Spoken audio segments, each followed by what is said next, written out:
Om Swastiastu. Selamat siang. Pada kesempatan kali ini saya akan mempresentasikan evaluasi buku 4 Studio Perancangan Arsitektur 4. Pertama-tama izinkan saya memperkenalkan diri. Saya Eka Saputra Ika Marena, NIM 18055211106 dari klaster F3. Itu yang pertama, saya akan menjelaskan mengenai resume spesifikasi rancangan. Terdapat spesifikasi umum dan khusus. Untuk spesifikasi umum terdapat pengertian dari gedung olahraga, wisma atlet, terdapat juga tujuan dan juga sasaran desain. Untuk spesifikasi khusus terbagi menjadi fungsi primer, pendukung, dan pelengkap. Untuk selanjutnya terdapat resume program, yaitu program ruang dan juga kebutuhan. Yang pertama terdapat analisis aktivitas. Pada slide berikut terdapat diagram dari aktivitas atlet dan juga pelatih dari bangunan GOR dan wisma atlet.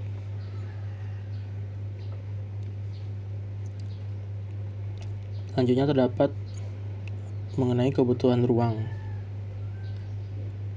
Pada tabel terdapat kebutuhan ruang atlet dan juga kebutuhan ruang pelatih pada bangunan GOR dan juga wisma atlet.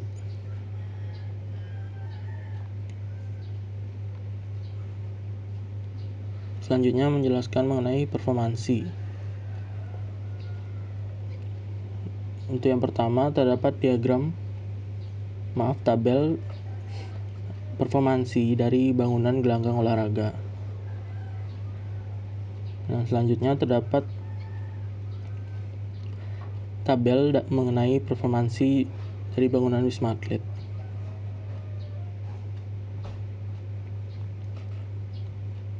Selanjutnya terdapat juga penjelasan mengenai program arsitektural, yaitu besaran ruang dari bangunan GOR dan wisma atlet. Yang pertama ini terdapat luasan ruang dari bangunan GOR.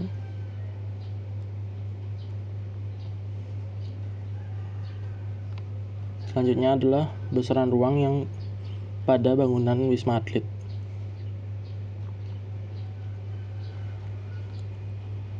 Selanjutnya mengenai hubungan ruang.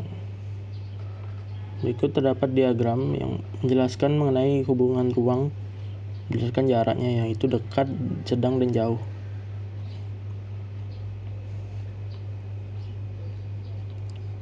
Untuk data existing terdapat data budaya, data ekonomi, data politik, dan data sosial terdapat pada site.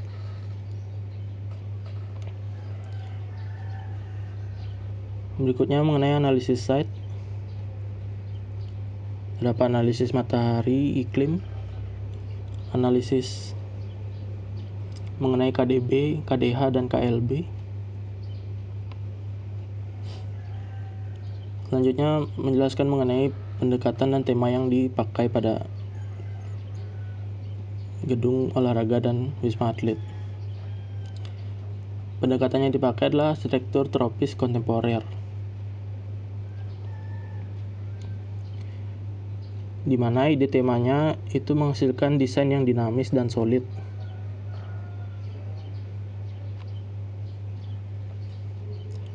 Untuk kriteria desain, pertama untuk struktur, meminimalisir penggunaan struktur yang mengganggu sistem utilitas pada bangunan. Terdapat juga penjelasan mengenai sirkulasi dan akses pencapaian, tampilan bangunan, dan kondisi site. Berikutnya untuk utilitas dan pemanfaatan sumber energi.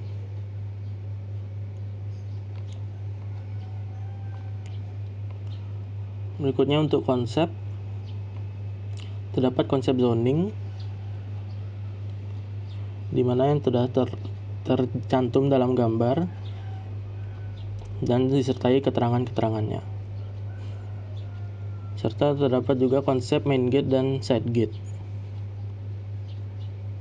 di mana konsep main gate akan memadukan tampilan candi bentar yang dengan sentuhan menonjolkan garis-garis lengkung sesuai dengan ide tema yang akan saya gunakan. Untuk konsep selanjutnya mengenai tata ruang luar aktif berupa jalur pedestrian dan tata ruang luar pasif berupa patung atau signage yang berguna sebagai focal point pada site. Selanjutnya mengenai konsep sirkulasi yang digunakan, terutama sirkulasi parkir rata-rata menggunakan sudut 45 derajat untuk parkir mobil, parkir bus, dan parkir difabel. Sedangkan untuk parkir motor menggunakan sudut 90 derajat. Dan selanjutnya untuk orientasi bangunan, sebagian besar bangunan pada site ini diletakkan ke arah utara ataupun ke arah selatan, karena kan selaras dengan view yang ada, sehingga mendapatkan titik tangkap yang optimal. Berikutnya konsep mengenai titik tangkap dan juga akses bangunan. Konsep dari sosok bangunan dan tinggi bangunan.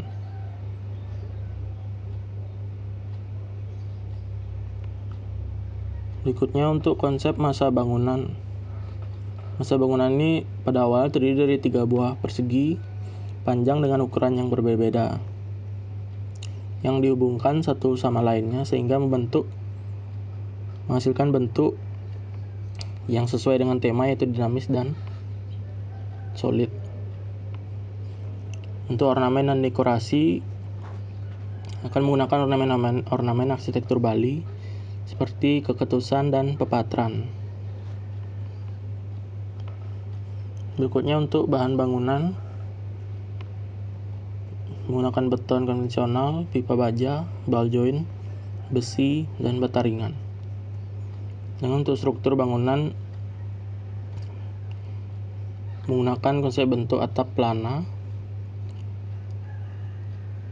dan juga atap yang lengkung pada bagian bangunan utama, dan juga ditambahkan overstack. Untuk transformasi konsep, berikut adalah zoning dari lantai 1 dan lantai 2 pada gedung olahraga. Untuk main gate dan side gate-nya sudah diperhitungkan agar dapat dilewati oleh jalur bus sekalipun. Dan untuk aksesibilitas, pengunjung dan pengelola itu sama-sama menggunakan main entrance, namun akses menuju parkirnya dibedakan sehingga tidak mengganggu aktivitas pengunjung lainnya. Untuk struktur terdapat sistem substruktur, upper struktur, dan superstruktur.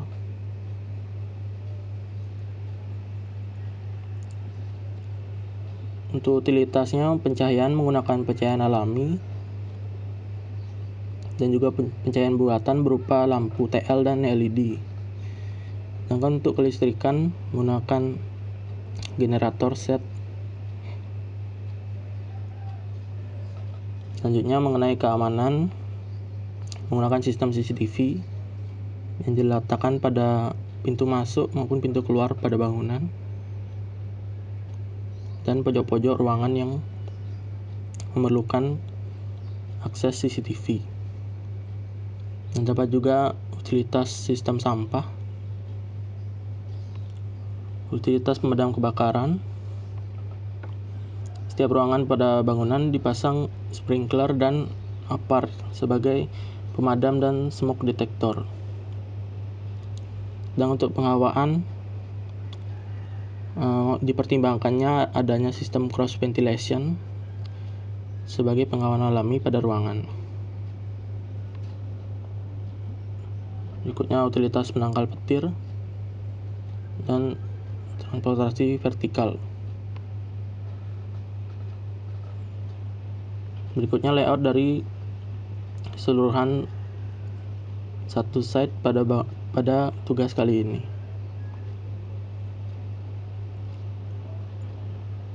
Berikutnya berupa sketsa denah awal lantai 1, sketsa denah lantai 2, berikutnya adalah gambar layout dari gedung olahraga yang saya dapat, yaitu tipe C, di mana terdapat olahraga voli, basket, dan bulu tangkis. Berikutnya denah lantai 1 GOR. Berikutnya denah lantai 2 atau denah tribun pada GOR. Tampak depan GOR, tampak samping, potongan,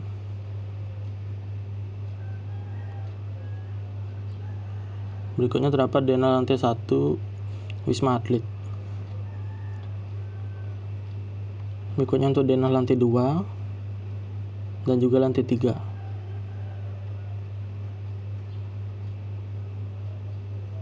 Selanjutnya adalah tampak dari Wisma Atlet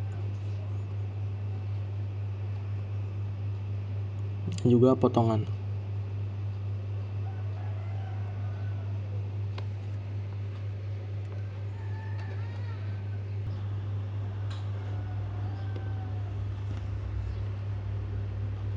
Selanjutnya mengenai poster atau evaluasi 5 pada studio rencana arsitektur 4. Pada poster kali ini saya menampilkan tampak depan dari GOR tambahkan dengan gambar denah dari GOR dan juga Wisma Atlet. Dan juga saya menjelaskan mengenai pendekatan dan tema yang saya gunakan dalam mendesain GOR.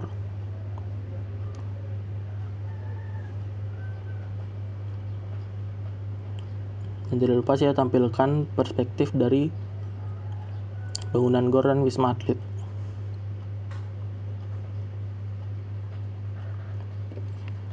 Baik, mungkin sekian yang dapat saya sampaikan. Apabila ada kesalahan, saya mohon maaf yang sebesar-besarnya. Terima kasih atas kesempatan yang telah diberikan. Selamat siang. Om Santi Santi Santi Om.